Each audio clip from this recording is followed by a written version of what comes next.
last summer we did a documentary talking about, like, say, the history of the Jurassic Park, the original film. And at one point in it, we talked about, like, one of the things that influenced, came out of it was, like, a bit of, like, media or things that were based around dinosaurs, like whether it was films. And this time, we're looking at a nature documentary that was, in a way, help, be able to say, hey, why not try to, like, take the idea of Jurassic Park, which was, try to, like, show off these creatures, and at the same time, talk about, like, all the basis of them and all that. And in 1999, we got that with a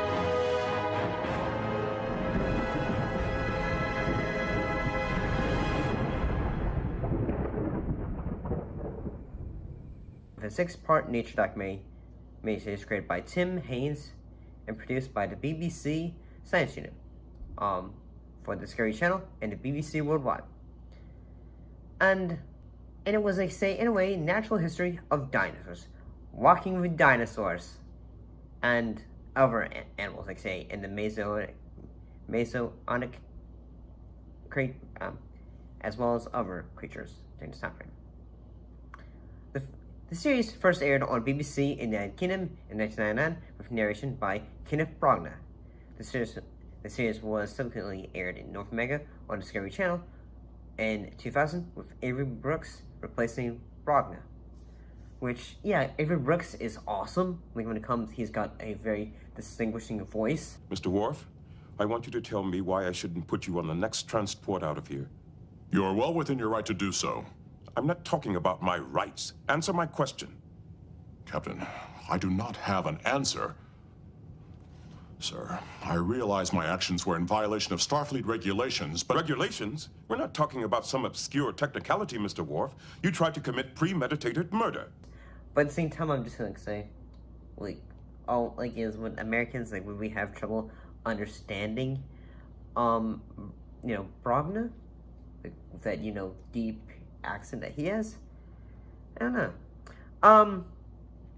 So one of the things that this film did was that it decided to recreate, extinct species of dinosaurs using, like, say, the combined use of computer-generated imagery, or CGI, and animatronics that were incorporated with live-action footage shot at different locations, and, trying to, like, say, okay, this is what Jurassic Park did, in a way, so let's try to, in a way, see if we can do that.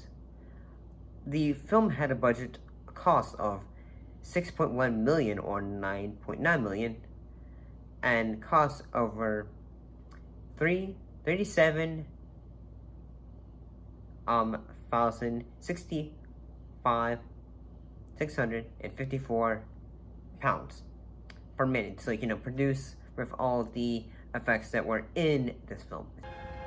But in this extreme drought, dinosaurs have a crucial advantage over other reptiles. When they excrete, they waste very little water. Nowhere is this advantage more obvious than down by the shrunken river. Coelophysis are gathering in huge numbers, and in years of hardship like this, it is the dinosaurs that win through. So it's making the most expensive documentary series per minute.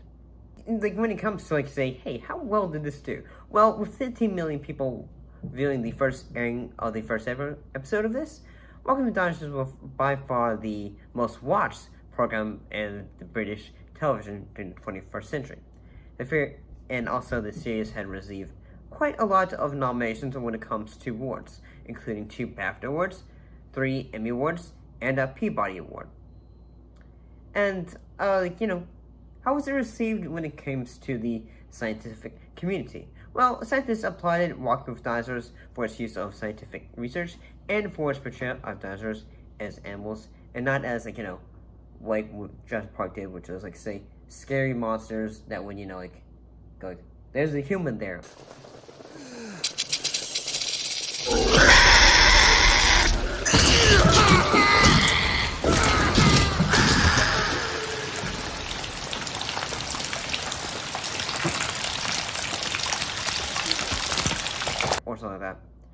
and instead of just like say, hey, these what the creatures actually were, here's actually how they would interact with other, creatures in the natural environment, in a way. This is the Jurassic period, and the giant continent of Pangaea that used to stretch from pole to pole is now breaking up.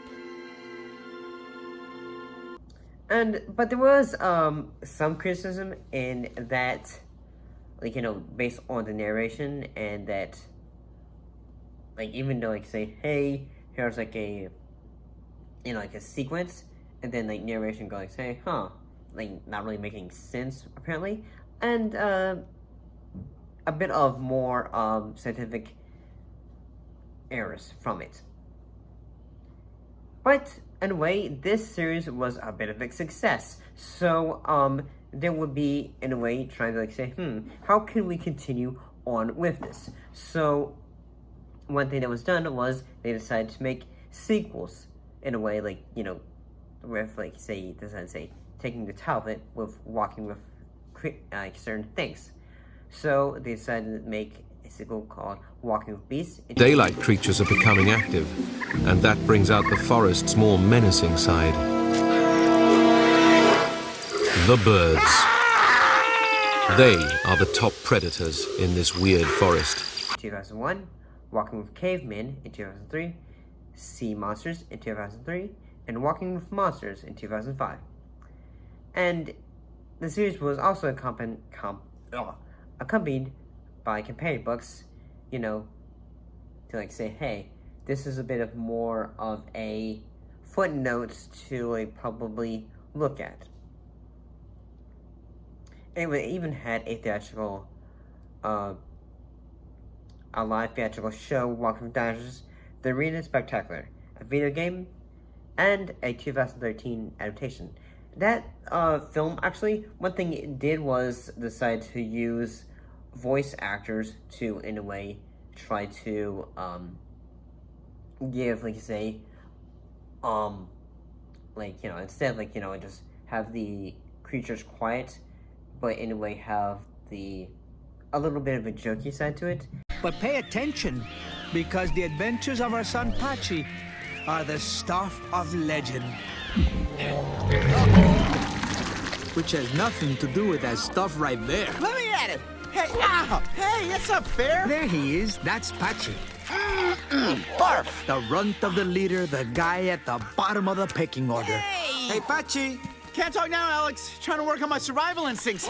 And yeah, I can see how, okay, this is pretty good. The animation for that one was pretty good. The idea of saying, it sort of reminds me of the Disney film Dinosaur.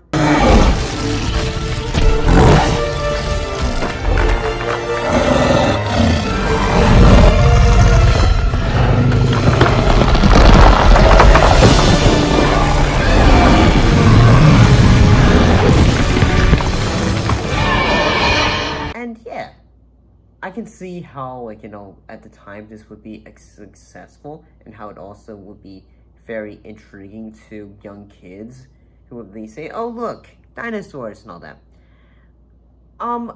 Having watched it, I gotta say, it's still fairly intriguing. The animation for all of it is still, it's not it's not really outdated, when it comes to animated programs, CGI. And in fact, sometimes when you look back at things, CGI can be say, ooh, this looks a little bit rough and all that. But no, I feel say, this is still fairly intriguing and all that. And yeah, I feel when you watch this, it's not just say, when you will usually watch a documentary or a nature documentary, sometimes you feel say, okay, when is the tiger or something like that going to be attacking the other animal or something like that.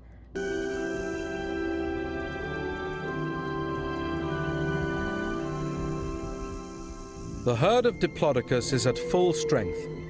It contains a range of members from 12-meter-long adolescents to gigantic old adults 3 times their size.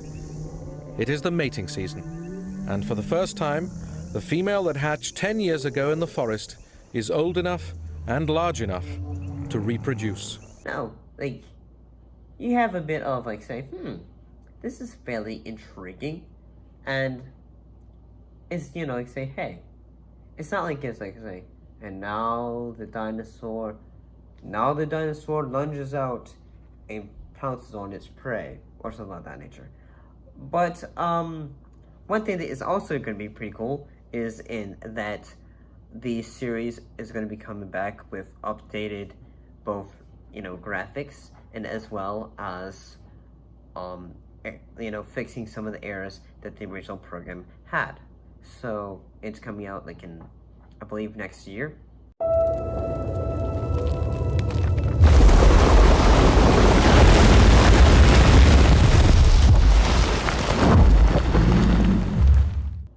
So that's pretty cool.